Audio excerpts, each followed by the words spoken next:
النهاردة كان يوم رياضي ساخن جدا. بدأنا بأول ماتش للزمالك والترجي التونسي، وانتهى بنتيجة الترجي كسب الزمالك 2-0، والزمالك فرصته تكاد تكون معدومة في التأهل من دور المجموعات. الملحوظ ان فيريرا بيقول ان ده التشكيل الأنسب للزمالك، ولو عاد بيا الزمن تاني هعيد نفس التشكيل. يعني يا فيريرا، التشكيل الامثل بالنسبه لك انك تحط عمرو السيسي وعمر جابر في التشكيل؟ هو ده التشكيل الصح؟ طبعا تشكيل اي كلام. يعني انت بتعاند في الزمالك ولا بتعاند في نفسك ولا بتعاند في مرتضى منصور ولا بتعاند؟ عمرو السيسي وعمر جابر، انت خسران 2 لعيبه من قبل ما تلعب. العند بيؤدي الى كوارث. العند بتاعك يا فيريرا ودانا دلوقتي الكارثه. فيا ريت يا ريت يا اما فيريرا يتشال، يا اما يعني حد يقعد معاه ويتدارك الموضوع ونشوف ايه مشكلته. لان فيريرا داخل في عند جامد جدا مع الزمالك، والنتيجه في الاخر الزمالك اللي بيدفع الثمن.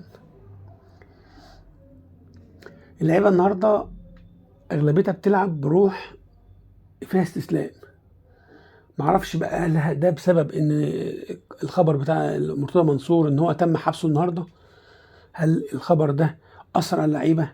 هل اللعيبه حست بقى ان مرتضى منصور هيتسجن فمش هياخدوا مستحقاتهم ومش هيلاقوا فلوس والكلام ده كله؟ ممكن. بس النهارده يعني الفريق ككامل مش عاجبني. في روح كده مش حلوه في الفريق، في روح استسلام.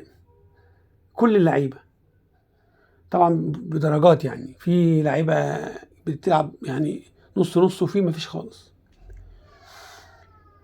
برضو من الملاحظات برضو المهمه ان في تم تعيين رئيس جديد لنادي الزمالك اسمه وهدان. كويس. تم اختياره من اعضاء مجلس اداره الزمالك. يعني وهدان دلوقتي هو رئيس مجلس اداره الزمالك حاليا مكان مرتضى منصور، لغايه ما يعدي الشهر بتاع السجن بتاع مرتضى منصور، وبعد كده هيحصل ايه احنا مش عارفين. الزمالك بصراحه عدم استقرار بطريقه مبالغ فيها. ما اعرفش انا يعني المسؤولين في مصر موافقين على الكلام ده ازاي؟ يعني فريق الزمالك ده فريق مصري، يعني مبسوطين دلوقتي لما الترجي غلب الزمالك. ده بسبب ايه؟ بسبب حاله العدم استقرار اللي بيعيشها الزمالك بقاله سنين. حاله من عدم استقرار. الفرقه كلها مستقره، مفيش غير الزمالك اللي كل 3 4 ايام تسمع من مصيبه. مفيش قيد. الرئيس مجلس الاداره مرتضى منصور مرفوع عليه 600 قضيه. اتحبس، ما اتحبسش، اتلغى الحبس، لا ده اتحبس، لا ده مشي، لا ده ما مشيش. لا الزمالك بصراحه حالته سيئه جدا، ونتمنى شويه استقرار للزمالك عشان ينافس بقيه الانديه. مهما كان الزمالك ده فريق مصري، ومفروض اتحاد الكوره يساعد على استقرار نادي الزمالك، والمسؤولين في البلد المفروض يساعدوا على استقرار نادي الزمالك عشان الاداء يتحسن، وعشان يجيب بطولات لمصر قبل اي شيء، وعشان في ملايين المشجعين في مصر بيشجعوا نادي الزمالك. اتمنى ده يتحقق. اتمنى برضو. كارثه تانية النهارده، منتخب الشباب اتغلب 4-0 من السنغال. 4 كتير. بتلعب في ارضك وسط جمهورك، تغلب من السنغال في مصر في استاد القاهره 4-0. ده معناه ايه؟ فشل ذريع للاداره الفنيه، فشل ذريع لاتحاد الكره اللي جابت الاداره الفنيه. وطبعا مش هقول لكم اللعيبه اللي جايه تلعب في منتخب الشباب تم اختيارها ازاي. ولما تبقى كل حاجه جايه بالواسطه وبالحب فبتبقى دي نتيجه.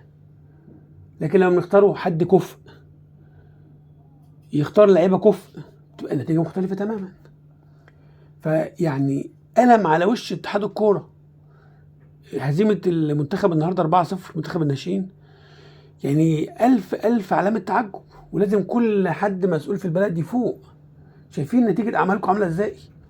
مش هقول لكم استقيلوا زي ما الناس بتقول لكم استقيلوا، ولا هقول لكم ولا، بس انتوا متخيلين انتوا وصلتوا منتخب الناشئين بتاع المنتخب مصر اللي كان دايما بيوصل للنهائي وبياخد افريقيا، النهارده مغلوب 4-0 من السنغال وبيطلع من البطوله على ارضه وسط جمهوره في مصر. يعني حاجه محزنه. اخر حاجه هتكلم عليها النهارده وهي لقاء الاهلي وصن داونز.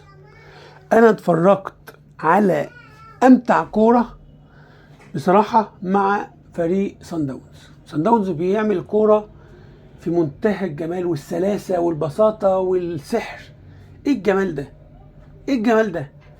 على فكره انا بعد الهدف الثاني للاهلي في مرمى صن داونز كانت النتيجه 2-1، انا قلت حرام فريق صن داونز يطلع مغلوب بصراحه. يعني حرام، اللعيبه لا مستوى عالي جدا وعاملين كوره حلوه قوي، وسبحان الله بعدها ما فيش 3-4 دقايق وصن داونز اتعادل 2-2. هو الماتش يستحق التعادل بصراحه.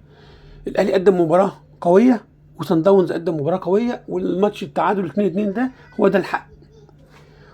في علامات استفهام كتير برضو في الاهلي على تشكيل الاهلي، ولغايه دلوقتي المركز المهاجم في الاهلي ضعيف جدا، وكولر دايما بيتكلم على مركز المهاجم.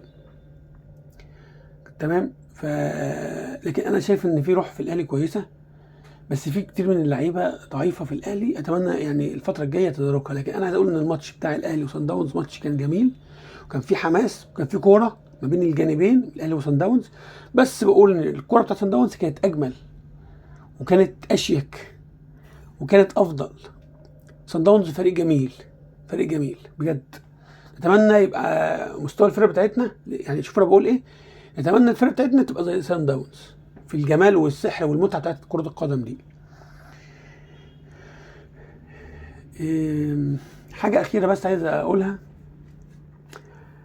نتمنى التوفيق لكل الفرق بجد، لكل المنتخبات بتاعتنا وكل الفرق المصريه. اتمنى الفتره الجايه تشهد حاله من الحب وراحه البال والهدوء ما بين كل الاطراف، ما بين كل الفرق، ونبعد عن التعصب ونبعد عن المشاكل ونبعد عن التحفيل على بعض. اتمنى الفتره الجايه تبقى فتره يعني افضل للفرق المصريه وللمنتخبات المصريه ان شاء الله.